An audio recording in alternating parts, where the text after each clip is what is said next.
Witamy serdecznie wszystkich miłośników starego audio na naszym kanale Audio Azyl.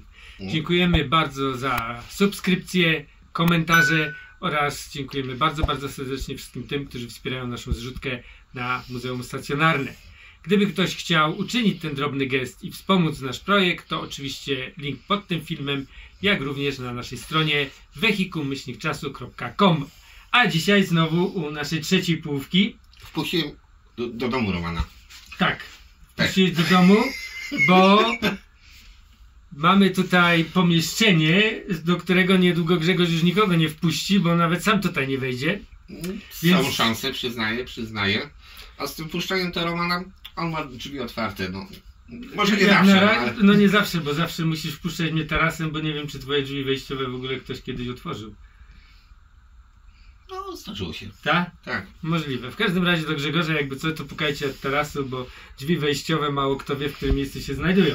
Ale nie o tym mowa, bo dzisiaj jesteśmy tutaj już, trzeba przyznać, to już się stała teraz trochę, jakby to powiedzieć, już taka tradycja, bo po długim czasie byłem pierwszy raz, jak robiliśmy program o kolumnach, a teraz już jest drugi odcinek. To... Już nie o kolumnach.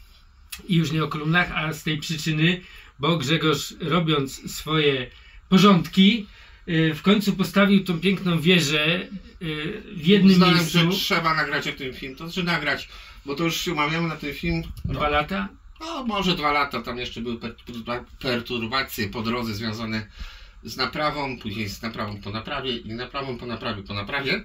To jest właśnie to, ale o czym wszystko mówiliśmy. happy endem się skończyło. Tak, to właśnie tutaj to, co mówiliśmy przy kolumnach, że naprawa goni naprawę i jest podszyta naprawą. Tak.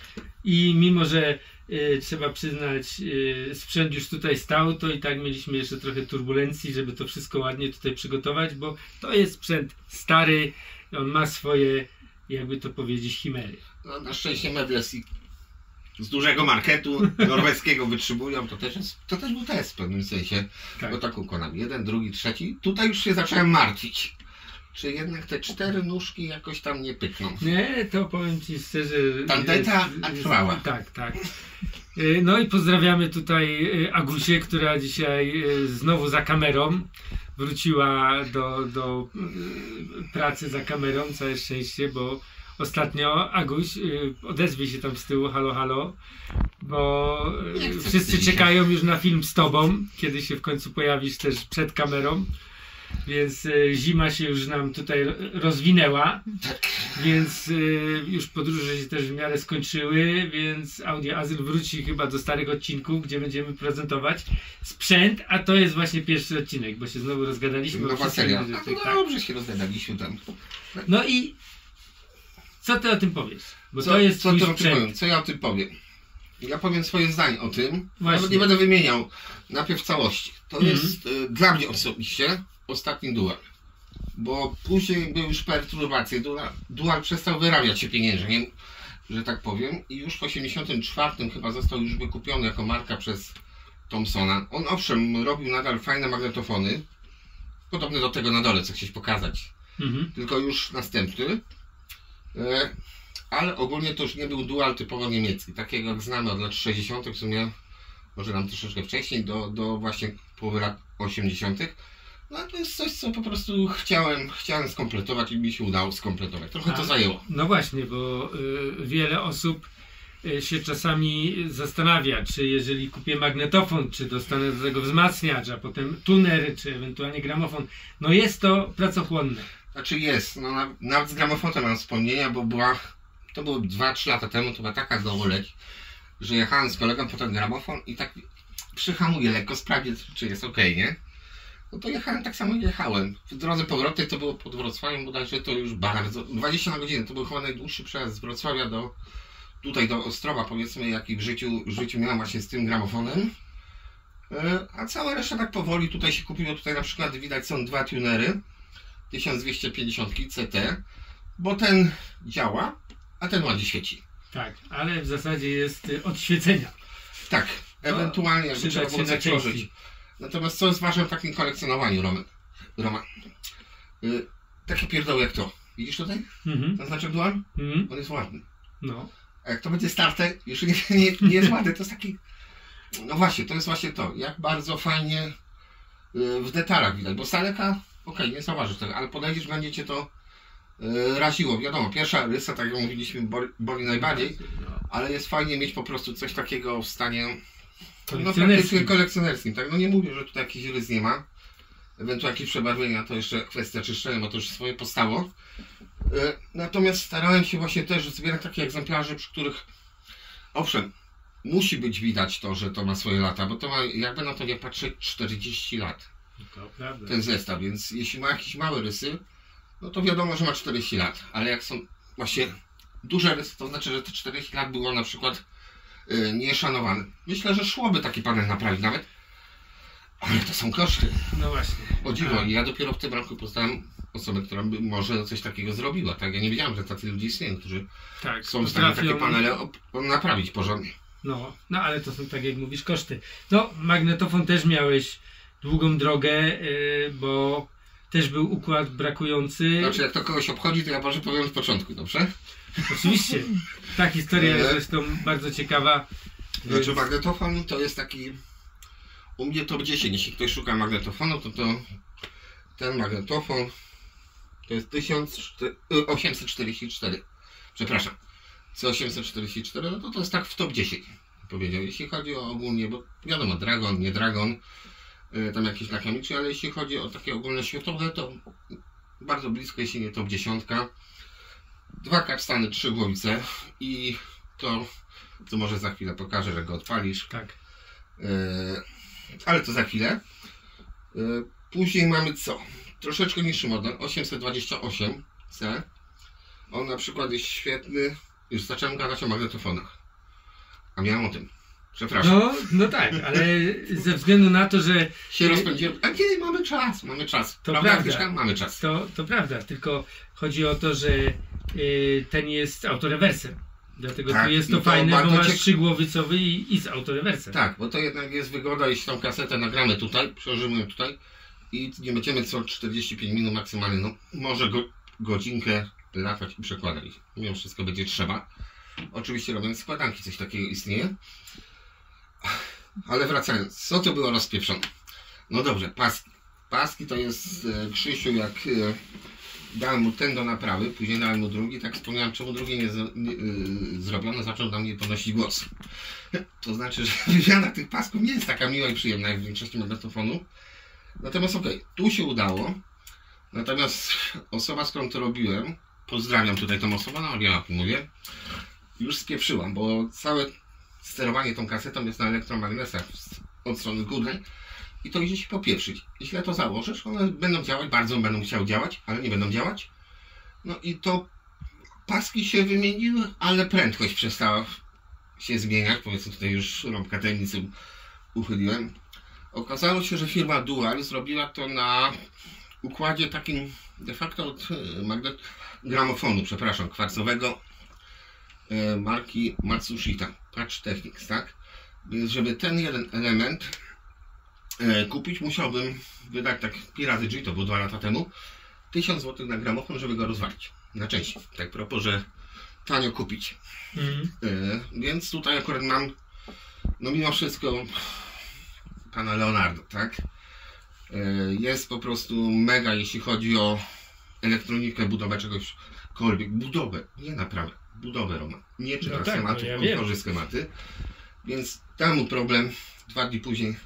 Tutaj to było sobie dla niego bardzo proste, ale naprawi tą usterkę w sposób dyskretny. Ja nie muszę się już martwić o to, że ten układ mi pójdzie, bo układu nie ma. Nie jest użyty. Udało się go obejść. Funkcja działa, tak, jest robiony selfie. To jest magia moim zdaniem. Nie naprawić za wszelką cenę, bo no, cena by była dość spora, prawda, z tym gramofonem. I nie wiadomo, czy to będzie działało de facto, bo tak. Ale właśnie przywróci, bo tutaj z zewnątrz jest idealny ten magnetofon.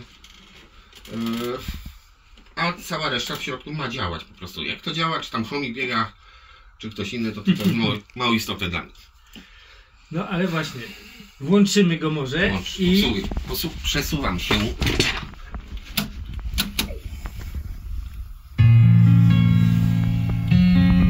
I właśnie na pewno wielu zainteresuje, dlaczego te kółka się tak szybko kręcą.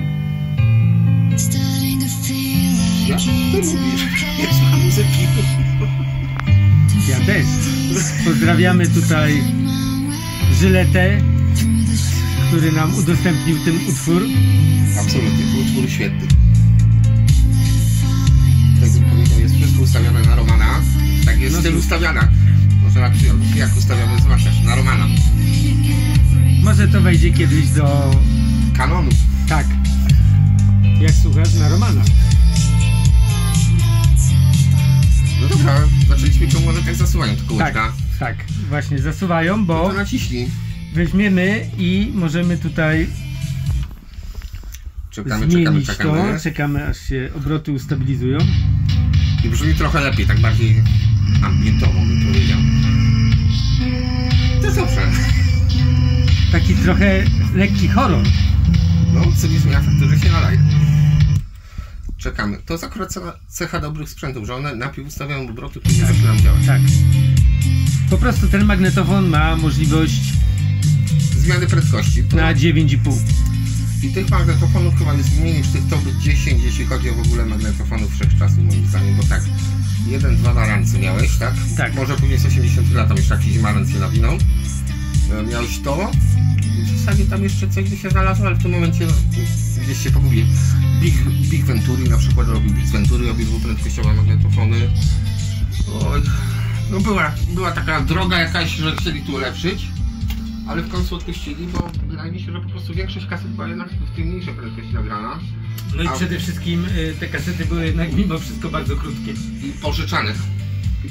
No ale nawet jeżeli chcesz, no to z 30 minut robić się 15, to jest naprawdę bardzo mało czasu. No zgadza się, to tak. już jest mniej niż płyta winylowa na jednej stronie. No ale jakość jest fenomenalna. Ja pamiętam, czytałem manuala, to powiedzmy jakieś wahania zawsze są, czy włożymy żelazo, czy chrom, czy metal i tak dalej, i tak dalej. Tu swoją drogą, to już będziemy omawiać magnetofony jeszcze bliżej. No, ogólnie przy wyższej prędkości po prostu każde pasmo jest podane, odpierdzieli się 20 do 20 tysięcy koniec. Tu już nawet nie pisano, że takie, czy 20, bo tutaj jakość mimo wszystko jest dużo lepsza przy tej większej prędkości przesyłu taśmy i no i to słychać, tak? Jeśli ktoś ma dla siebie kasetę nagraną na tym magnetofonie, tu chce odtwarzać, tylko wiesz, problem polega na tym, że tak. Gdyby ten z autorewersem też miał podwójną prędkość, to mógłbyś sobie wrzucić i chociażbyś miał 30 minut. Ale na autorewersie, tak, i posłuchaj sobie. Tak, a tutaj tej możliwości nie ma. Ale mamy fotokomórki w ogóle. Tak, i to mi się podoba. Tak. Stop, wystarczy włożyć rękę. Znaczy tu można by było zrobić taki wyścig, bo jeszcze nie ale powiedzmy przy odtwarzaniu, najpierw przesuniemy, odtwarzanie łączy się automatycznie. Tak. I wyścig. Kto szybciej zadziała, czy ja, czy... No nie idzie tego. Zrobić tak, żeby wyrwać kasetę. Tak, ale wystarczy ją wyjąć, to mi się bardzo podoba. Wyjąć, chcę przełożyć na drugą stronę, wkładamy ją ponownie i on startuje znowu na playu. Tak. Nie trzeba ponownie tego klawisza używać. Tak, tak. Ten powyżej model z autorewersem ma to samo, też całkiem fajnie się kręci. To też właśnie to widać tą zmianę, bo późniejsze te modele Duala, one były już... Bo po tym modelu był 846 model C. On niby miał to wszystko to samo, ale już na przykład tu jest taki drobiazg, że mamy wybór dwóch żelazowych i dwóch chromowych, czyli domyślnie japońsko-europejskie. To metal, tak? To wszystko. Ale mamy dość bogaty wybór taśmy, ten późniejszy miał tylko te podstawowe na przyciskach. Już okroili, tu już się nie bawili w takie niuanse. No w sumie trochę racji w tym, żeby się nie bawić w to, ale no tak było. No co poza tym, tutaj te wychyły, które są, no to ewidentnie są japońskie, bo takie coś widziałem, nie pamiętam, czy Mitsubishi, czy podobny magnetofonie. Tak, było gdzieś. To jest tak, w naturze v nic nie ginie. Jeśli ktoś coś fajnego zrobi, to nie jest tak, że nie sprzedał tego komuś innemu koncernowi, bo no pieniądze w to włożył, trzeba pieniądze zyskać. No, ci co to robią, to być może taki pan Leonard, on robi to z pasji, tak? Ale tutaj trzeba zapłacić wszystkim i tu jest kasa, tu też trzeba za tym zarabiać, nie ma zmiłuj. No tutaj mamy też pogląd, dzięki temu, że masz obydwa te magnetofony, mamy podgląd pod wskaźniki wychyłowe, jak i wskaźniki diodowe. Co się komu bardziej podoba. Znaczy mi bardziej te, te są lepiej widoczne. Tutaj jednak tak, jest za bogato. No jest za bogato. Jeżeli chodzi o przejrzystość, to faktycznie trzeba się dość mocno przyglądać. te wskaźniki są mało czytelne, ale są tak. bardzo, bardzo ładne. Tak, naprawdę. A z pół metra to jest rewelacja, no ale umówmy się tak, jak już nagramy, to już nie musimy aż tak bardzo dokładnie na to patrzeć. No ale ja to lubię, jak to widać, jak te wskaźniki pracują, jak siedzi się nawet z trochę większej odległości. Tak. Jest to fajne. No tutaj mamy też zwykły licznik, tutaj mam licznik elektroniczny, także ten jest naprawdę na bogato. Ale panele widać, że są bardzo podobne, jeśli nie te same. Tutaj po prostu zamiast przycisku wyfrezowano powiedzmy gałeczkę, ale panel bym...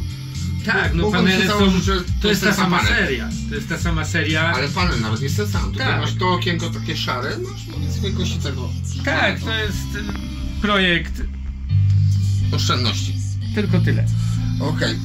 Ten powyżej jest bardzo ciekawym też magnetofonem. To już mówiliśmy, że z autorewersem. Nie będziemy tutaj zanudzać o paśmie. Myślę, że osoby, które umieją oglądać filmy, umieją czytać, więc sobie pasmo znajdą. Fotokomóreczka, nie mechaniczna, bo wcześniejsze, późniejsze, niższe tak, miały mechaniczne. Mechaniczny to był stop. Te wcześniejsze modele w ogóle był przycisk, tak? Tak. Późniejsze zresztą też było taniej. Natomiast tutaj nie wiem, czy dobrze będzie widać. Ta głowica, no, czterościeżkowa. Tak, i taka ciekawostka też od razu pokażemy, że w momencie jak go wyłączymy, to zamyka się nieodkurzona zresztą klapka. No musi być nieodkurzona, jak sugerowano inaczej, no. I w momencie jak włączymy, to ona się no jest na wypasie, tak. No nie, to jest piękne. To tak, trzeba przyznać, jak jest jaki jest piękny. No tak, ale to jest, ale to nie jest elektrycznie sterowane, z tego co pamiętam, więc mechanizm, no mechaniczne rozwiązanie, więc nie jest tak źle. Ale głowicę tutaj nie wiem, czy Agnieszka dasz radę pokazać, tak zbliżyć tą głowicę czterościeżkową. To jest akurat taki statek, ostatnio przeczytałem, że mechanicznie ten drogą, bo tam nagrywasz w jedną stronę, trzy głowice masz, ale masz autorewers, drugą stronę tylko odtwarza, to jest taka sama głowica. A Drag de facto jest od tego młodszy o 2 lata. To jest starszy, bo Dragon, jak dobrze pamiętam, niech mnie ukrzyżują w komentarzach, ja się pomylę, ale Dragon jest 8,4 rok. Bardzo możliwe. A ten jest 8,2. Tak więc jest troszeczkę. Tam gdzieś za Agnieszką w otchłani leży Eumik, który jest jeszcze starszy od tego, bo jest 78 i ma ustawienie bardzo podobne. Ja się dziwnie właśnie na Dragona spojrzałem, bo głowica jest pełna, taka jak tutaj odtwarzająca w Dragonie i obok masz nagrywającą i kasującą. No, w tym momencie ciekawicie to. No tak, oczywiście, że tak. I tutaj w Eumigu, tym CCD, było właśnie coś takiego, że też masz pełną obok. Znaczy tam masz nawet inaczej jeszcze, przepraszam, masz kasującą, nagrywającą gdzieś tutaj i dopiero tu dalej masz odtwarzającą, więc takie echo nawet. I tam o Eumigu też mówiono, że automatyczny azymut, tylko jak to cholera wie. To jest w ogóle puszka Pandory, jeśli chodzi o patenty. No, bardzo rzadki magnetofon. No, wszystkie w końcu będą rzadkie. Będą traktowane tak jak ja tą kasetę. Okej, dalej też chyba pokrótce, tak? Bo tu mamy CR 1740, tak? To jest w zasadzie amplituner zrobiony, tutaj uwaga, on jest zrobiony na zwykłych tranzystorach. Teraz przyspieszę, bo będzie utwór z podwójną prędkością. Ale mi się wydaje, że jest lepsza jakość. Jest praktycznie, a mieliśmy odsłuch, źródło to identyczne. Nie ma różnicy. Tak. Tutaj już dzięki technologii, bo prędkość nadal to jest mała prędkość szpuli. Ale dzięki tej elektronice to zwiększanie prędkości jednak też boostuje totalnie, tak? Bo jednak jest poprawiona jeszcze przez elektronikę moim zdaniem. No właśnie, ale mów dalej o... Amplituner. On chyba najlepiej z tego całego zestawu działa. Jest zrobiony na zwykłych tranzystorach, nie jest taka. Bym powiedział, że taki bardziej niemiecki, bo niemieckie to tak grają jak dobry Luxman, dobry Pionier Burlak. Jest mięso na starcie. Czyli masz te basy, masz wysokie, nie czujesz potrzeby nawet czasami kręcenia. To jest właśnie cecha dobrych sprzętów niemieckich. To jest bardzo blisko tego. Amplituner jest... Dobra. Amplituner jest stosunkowo tani w całym zestawie i bardzo go gorąco polecam. Dobra, nie będziemy przynudzać. Dlaczego? Ale to jest bardzo ważne, co mówisz. No okej. 1720 i to był z tej serii, bo z tej serii Dual robił 1750, 1760 1704 to były te wcześniejsze, takie duże, brązowe czy to srebrne amplitunery, natomiast oznaczenie 17 to było oznaczenie amplitunerów. No, ty też to miałeś, ten najwyższy, z tego co pamiętam, masz go jeszcze, nie? Nie, ale to była 1700, tak. 1600. Nie, 1700 miałeś. Ale to był wzmacniacz. Tak, ale CV miałeś. 1700, No, tak. Natomiast CV, nie wiem czy tak z pamięci, ale nie wiem czy ten nie gra lepiej od CV. Tak? CV to jest właśnie taka cecha charakterystyczna. Tutaj tunery, może tak ogólnie tak powiem, tuner jaki jest każdy widzi, jaki koniec każdy widzi, tak? No ten cyfrowy ma jeszcze tutaj, no wiadomo, pamięć stacji, możemy sobie zapamiętać dość spory wyświetlacz, wszystko sterowane cyfrowo, tutaj jest powiedzmy, no i działa, z tyłu baterię. Nie naprawiałeś go też? Tego nie. Tego po prostu nie. On działa. Tuner, no analogowy, prosty, przyjemny. Łapie stereo, tutaj nawet bez kabla, bez anteny. A ten tutaj poniżej ładnie świeci, bo muszę je kiedyś tak połączyć. Ale obydwa są w ładnym stanie, bo mówię, takie detale.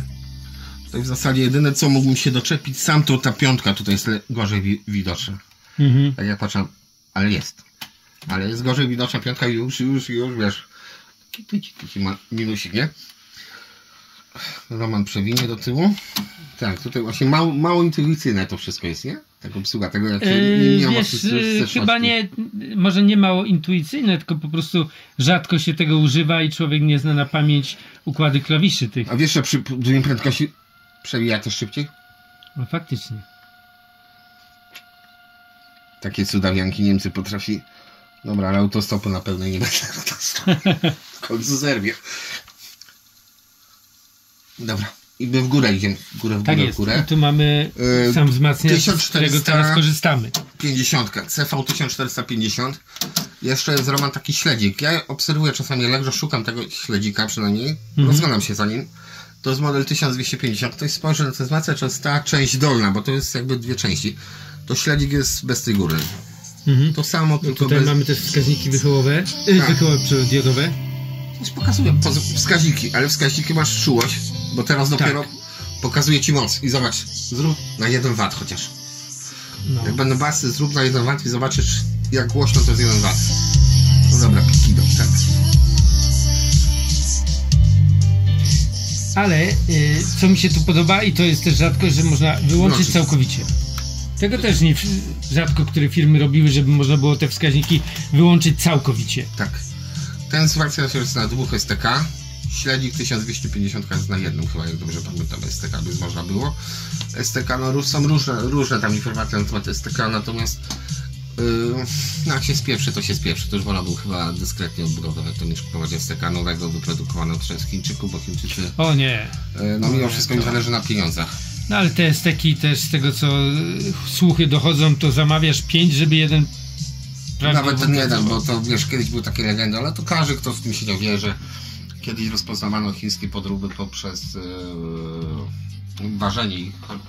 Chińczycy się skapowali, że ważymy i zaczęli doważyć, żeby to też się zgadzało. No, więc STK to są ciężkie sprawy do naprawy. No tutaj akurat z tym problemu nie miałem. W zasadzie z tych zestawów tutaj, no to de facto amplituner, wzmacniacz, tu nie trzeba było nic zrobić praktycznie. Zero czyszczenia, one fajnie działają, bo są jednak niemieckie, dobrego niemieckie też w tym wypadku. Kiedyś tak. Made in Germany, tak było napisane z tyłu na obdowie i tak żeśmy zawsze patrzyli. No tutaj większość sprzętu jest niemieckiego de facto, jak się rozejrzeć po tym pokoju akurat, no uważam, że jednak Japończycy to był taki kraj, który teraz byśmy nazwali jako Chiny w latach 80. Tak, no oni produkowali... Robią ładne samochody Chińczycy, robią ładne samochody. Oczywiście, no ale... Telefony, elektronikę, to wszystko i sprzedają nam, więc Chińczycy zrobili, mimo że to jest... Dobra, swojego zdania na tych Chińczyków nie będę... Pamiętasz film Powrót do przyszłości? Jak Dr. Brown się tak zdziwił, że układ scalony był uszkodzony w tym samochodzie, który przenosił się w czasie i mówi nic dziwnego, pisze tutaj, że wyprodukowano japoński. No. Nie?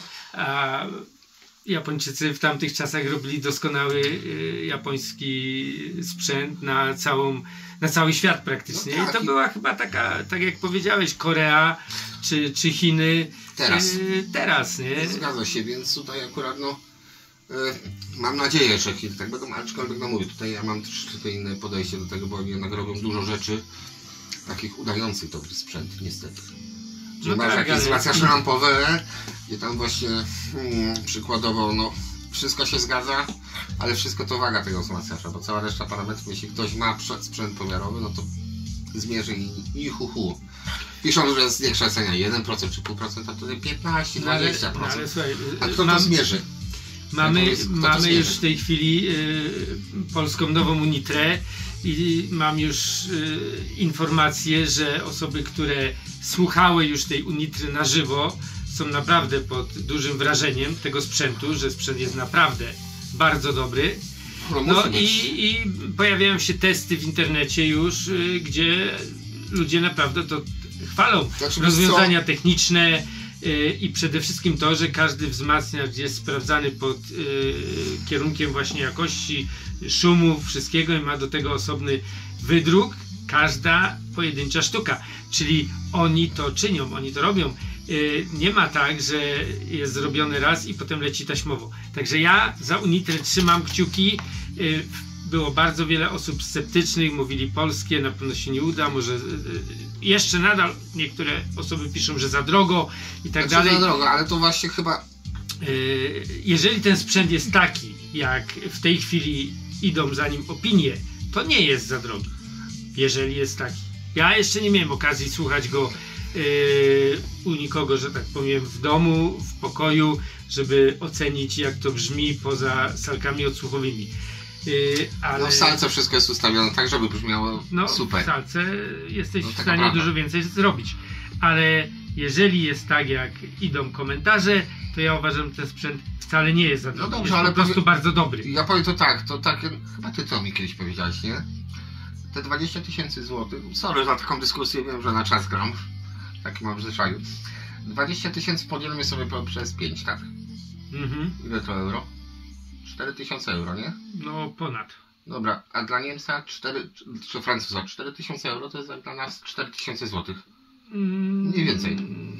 Licząc podstawowe rzeczy. Już dzisiaj ciężko to tak powiedzieć, ale bo... jeszcze jakiś czas temu to było. Tak, dobrze, ale... to kto przy takich zarobkach nie kupiłby sobie za 4000 nowej Unitry u nas? No. Wiem, że to jest tak, ale to dobrze. Ceny towarów, metali, obróbka, jeszcze nie prąd, ale powiedzmy to wszystko to jest już jednak uśrednione, bo to jest na całą Europę te same koszty są, tak? Tylko my mam... Tutaj dywagacja się mi włącza, przepraszam, a w tym jestem dość dobry, ale wiesz, o co mi chodzi? Wiem, no ale mimo wszystko ja się cieszę, że cena tego sprzętu idzie z jakością. A tak.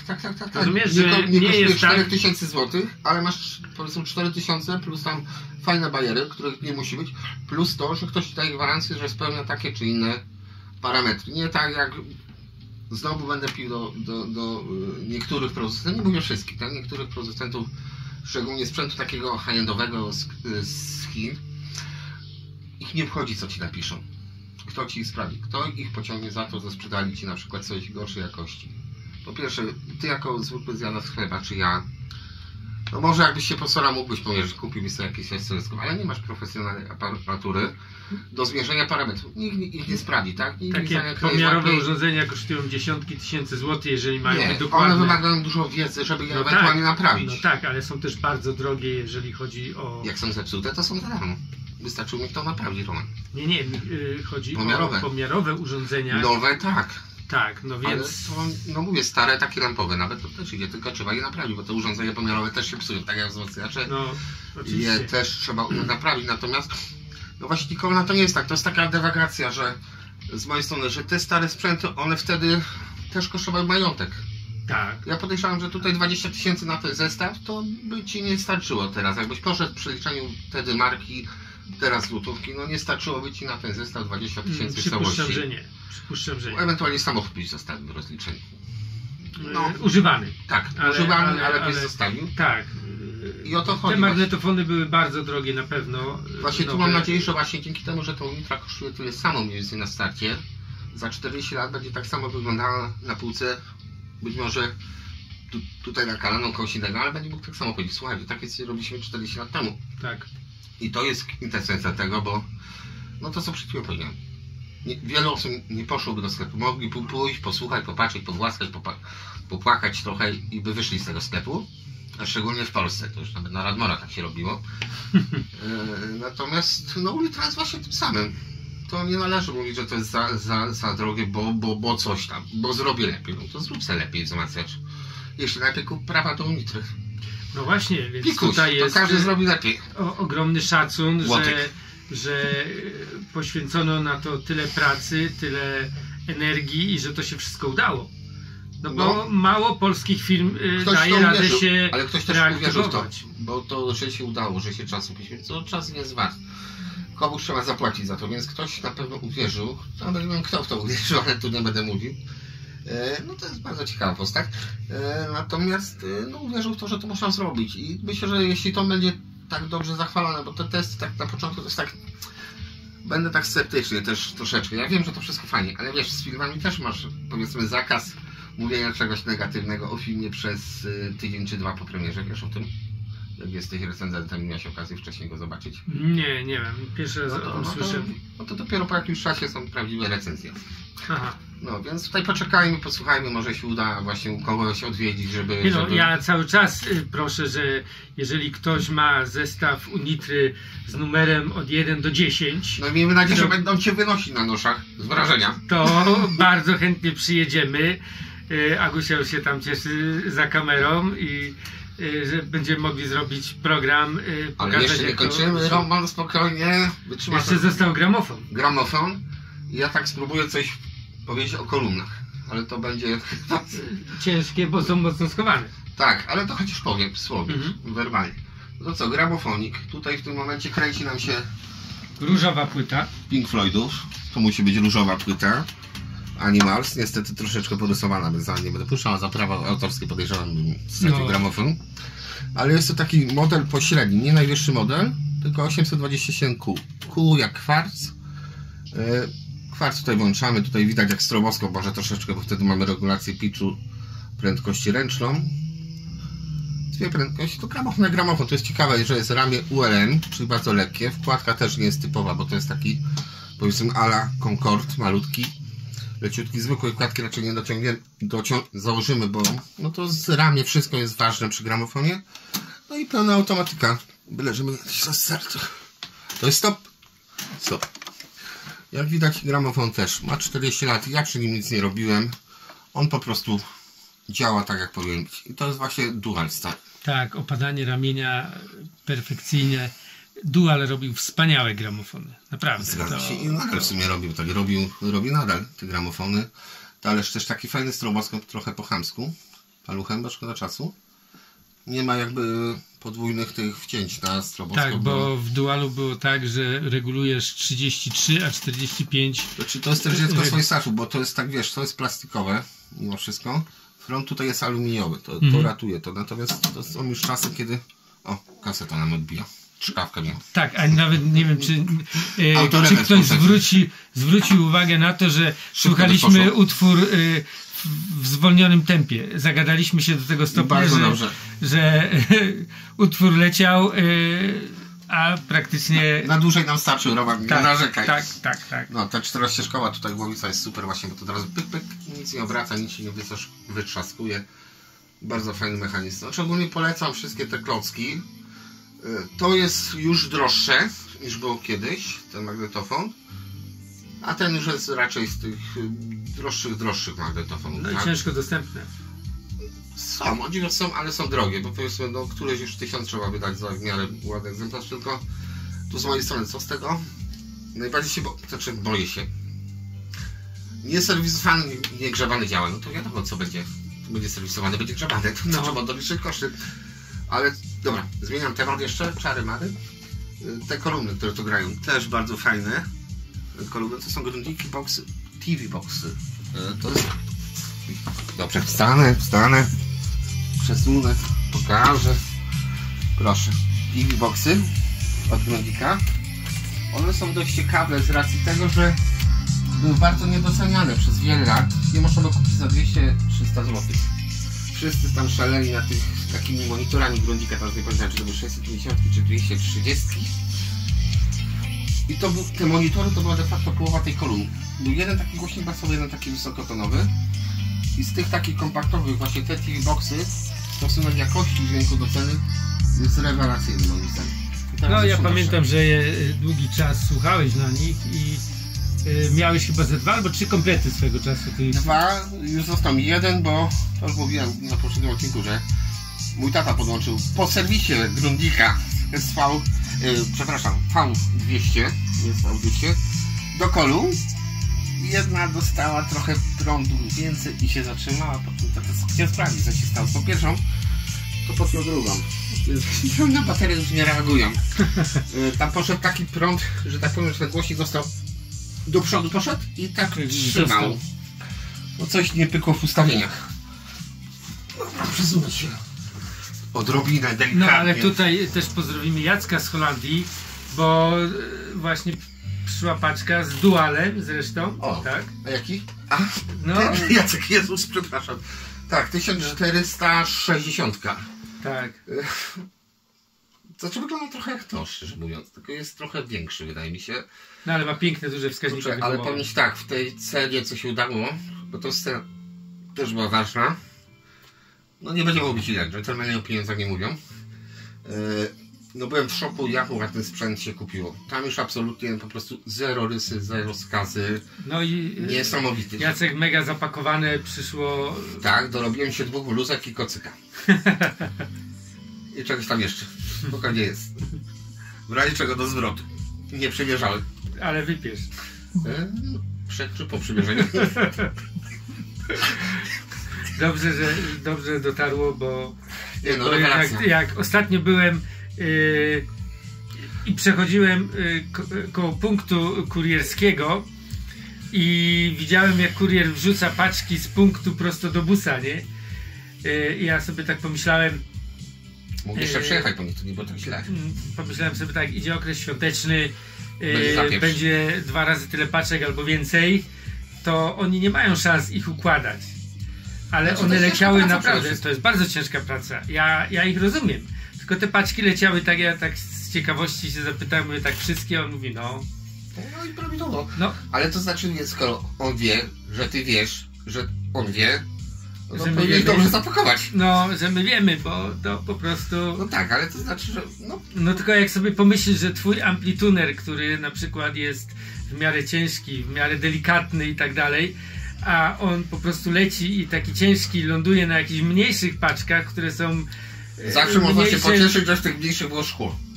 No, na przykład, albo zegar. No sak Polaka nie cieszy. Dobra. Jak przychodzi ci zegar i jak ktoś mówi, i chodzi coś w środku. Ojej. No. Dobra. Bekę trzeba ci coś, żeby tylko nie przegiąć, bo to jednak nie wypada, kogoś obrażę i nie daj Boże będę musiał poprawić. Dobra, nie drugi raz. Cóż. No tak, także widzicie. Takie poczucie. No tacy są zbieracze tego sprzętu, lekcy wariaci, nawet spożar, ale myślę, że na szczęście to nie jest karalne zbieranie takich rzeczy. No, i myślę, że warto. Przynajmniej na razie i w takich ilościach. Jakich? Czy ja tylko jeden zestaw pieszowy. Tak, tak. Może 2. Może 3. No, doliczyłbym się 4, nie wstając z fotela. No, doliczyłbyś się. No ale to chodzi właśnie, to jest takie, to jakiś komentarz przeczytałem kiedyś tam, że to stary złom. Nie. To jest piękna rzecz, która jest tak samo ładna jak nowa, tylko trzeba to zadbać. No tak, no ale czy ci, którzy zbierają stare obrazy, to też im powie, że to... Stary złom? No to jak jest kiepsko, jak w piwnicy przejrzał, to tak, to konserwator weźmie swoje też. No tak, no ale czy zbieracze znaczków, czy zbieracze zegarów, tak?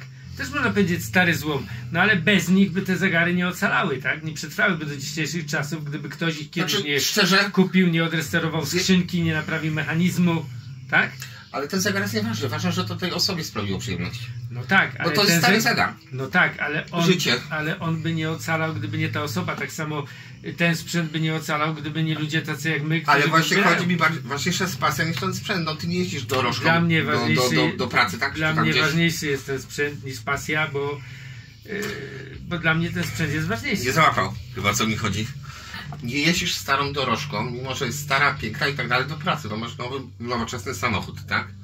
Chodzi mi o to, Roman, że ta pasja jest ważniejsza od ten sprzętu, bo bez niej nie byłoby tego. Nikt by tego nie naprawiał, tylko by wyrzucił, kupił nowe i jechał. Więc trzeba mi troszeczkę nakichane w głowie, żeby Znowu po prostu... to leci pomału. A to dobrze brzmi. No, my się tak zagadamy, że starczy już tej muzyki, bo to już trzeci raz leci. No dobra, przynajmniej ten magnetofon trochę prądu widzi. Tak. No zresztą wycisz, niech sobie gra. Bo to za rzadko ma okazję. A co? To może pokażemy trochę reszty. Stań, powiedz, nie jestem sam. To pokaż jak chcesz, Grzesiu. No to Agnieszka, ty idziesz na pierwszy ogień. Pokaż tam piękny magnetofon szpulowy. To niech Roman mówi. Nie, magnetofon już był pokazywany. Który? Ta szpula? Ta szpula była pokazywana? A może nie. No, oczywiście, że nie. Dobra, futer odstawię. I powiedz mi, kiedy ona ostatnio raz pracowała? 3 dni temu. O! A jak to się stało? Przypadkiem, nie wiem. Przez przypadek włączyłeś go do sieci. Prawdopodobnie lunatkuje. O, coś zegar przymrugał? Co to było? Nie, zegar tutaj przymruguje, bo jak zmieniasz prędkość, podobnie jak tutaj. No. On się dopiero, przepraszam, części. Piękny magnetofon, naprawdę piękny magnetofon. ASC trzeba lubić, ale masz go parę lat. I nie sprzedam, nie zmienię. Ja wiem, że nie sprzedasz i nie zmienisz, tylko chodzi o to, że tak jak tutaj te sprzęty właśnie czasem się zmieniają. Często stoją przez wiele lat nieużywane. Znaczy, to co tutaj, to jest Sansui 71. Na przykład. Też stary taki. Działa. Stereo łapie. Nawet prąd ma. No ma. Sam się sobie dziwię. To akurat muszę wyciszyć. Klangmeister. Tak, 65 rok, pełen ryjkiem German. Stereo, dzięki panu Leonardowi, dziękuję bardzo. Piękna robota. Mistrzostwo, 20 parę watów na kanał. Klangmeister. Siemens. Gra pięknie. Siemens, tak. RS81. Rema to jest Rema Ariadna. O dziwo te głośniki są polskie tutaj w środku. Naprawdę? Licencja pioniera Tonsil, bo tam koralice mieli, akurat to jest wersja z Tonsilem. Sansui to jeszcze czeka. Grundig Tuner 200. Wzmacniasz właśnie ten, co spalił resztę. A poniżej co? Jest trochę oglądania, nie? Ta zbieranka Aurex Philips, tak. Marantz. I ASC. Tak, 5000, przepraszam, chyba wzmacniaczy. No i tam można by było iść jeszcze niżej. Tandberg, tak. Za nim jest Akai. Grundig 7550. Mój kochany Telefunken. Tak. 201. Pod spodem jeszcze jeden 201 Telefunken 4040. Kolumny. Kolumn jak widzicie, to tu nie brak. Nie wiem, czy przejedziemy tutaj, ciąg dalszy nastąpi. Jakbym cię zapytał, jakie kolumny stoją w dolnym lewym rogu, to nie wiem, czy uzyskałbym poprawną odpowiedź. Kiedy ostatni raz tam zaglądałeś? Z pół roku temu. Jak przestawiałeś? Zrób kółeczko po całym pokoju, już pokaż wszystko. Ja muszę uciekać. Bo tu chodzi o to, że Grzegorz w tej chwili ma tutaj bardzo dobre warunki, bo jest posprzątane na środku. Bo był moment taki, gdzie naprawdę... Tego trochę było. Tak, bo dużo sprzętu było w trakcie naprawy, więc były skrzynki stały, głośniki były powyciągane, bo były w naprawie. No i tutaj mamy trochę sprzętów, które wielu ludzi po prostu by nigdy nie chciało, bo to są stare amplitunery. Grzeszysz, Roman, grzeszysz? Nie, no taka jest rzeczywistość dla wielu ludzi. ST250 Lego Opta, germanowych. To by chcieli. To zależy, ja mówię, wiele osób tego by nie chciało, absolutnie. Bo to są trochę, jakby to powiedzieć, nasze zodiaki, czy takie... powiedzmy klasa, czy też celowość tego sprzętu, owszem, natomiast klasa raczej... Nie klasa wyższa, tylko ja porównuję. Mówię, RTV, że u nas 380. było to... Chociaż ten Saturn Super, to wiesz, to jest Roman Videoton, to jest bratnie nasze. Tu oczywiście jeszcze kolumny do zrobienia, bo głośniki widzę wyprute. Ale to są fajne, to są Schneidery, ale polskie. To są Scherzo, to poniżej, te rozwalone. Te są bardzo ciekawe tutaj, na tych aluminiowych. Jordany Wattsy. Bardzo ciekawe. No i widzicie, tu wszędzie, tutaj są pioniery 16-ohmowe do lampy. Tutaj stoją, to są te. To zresztą masz ode mnie. No. Także Jest co robić. jest tego dużo i taki pokoik, który Robi się ciepło. tak, jak już tutaj Jesteśmy. żarówki poświecą przez chwilę, to oczywiście robi się tutaj ciepło, bo Ja się dosiądę jeszcze. Nie było mnie widać? Było mnie widać na pewno. Cholera, będę wycinał. no, akurat twoja praca. Także widzicie, Brak ratujcie ten tyłek w tym sprzęt, wypadku. bo jest, jeżeli wy nie będziecie współdzielić tej pasji z nami, to obciążacie nas jeszcze bardziej, bo my musimy to ratować. I jak widzicie, zaczyna brakować miejsca na ratowanie tego wszystkiego. Jeszcze się ogarnie spokojnie. Więc będę zachęcał wszystkich do ratowania tego sprzętu. Dzięki temu zdejmujecie nam z barków bardzo dużo ciężkiej pracy i kosztów. A na pewno jesteście w stanie się w tym sprzęcie też zakochać i mieć z niego bardzo, bardzo wiele radości, bo taka wieża, jeżeli ciężko skompletować i znaleźć całą taką jednocześnie do zakupu, bo po prostu bardzo wiele elementów krąży pojedynczo po świecie, ale jak sobie włączymy, postawimy, to ten sprzęt pięknie wygląda. Dlatego właśnie to jest to, że Sansui czy tam Vega, no pojedyncze klocki, ja to też czasami mówię, że owszem, to może samo kiepsko wyglądać. To może samo kiepsko wyglądać, tak? ale w komplecie zawsze jest piękne. Ale dołożymy to. Już inna rozmowa, tak? Oczywiście. Bo to było tak zaprojektowane, nie? Jako pojedynczy klocek. No chyba, że ASC, bo oni wyjątkowo spartolili swój zestaw, bo jest tak, szpula ma włącznik w tym samym miejscu, nie? O, tak jak masz tego. Tak. Włącznik i kaseta stru. To jest tak jak tu przy BMW tym, to była 7, nie? Jak to Clarkson mówił, że ktoś rysował tu i umarł. I tak mniej więcej zrobiło to ASC, więc Niemcy mają coś takiego. Ale ASC jest na siłę zrobili coś innego, żeby było na siłę, żeby było inaczej. Brown i ASC to była zupełnie inna para kaloszy. No tak, ale Browna widzisz z pół kilometra, no. Brown. Który model? Cholera, nie widzę. Ale tutaj no, z daleka powiesz szydła? Koniecznie, to jest bardzo japoński sprzęt, już taki typowy lata 80. to miał błyszczeć wtedy. No i błyszcze nadal na szczęście. Dobra, już chrypki dostaję.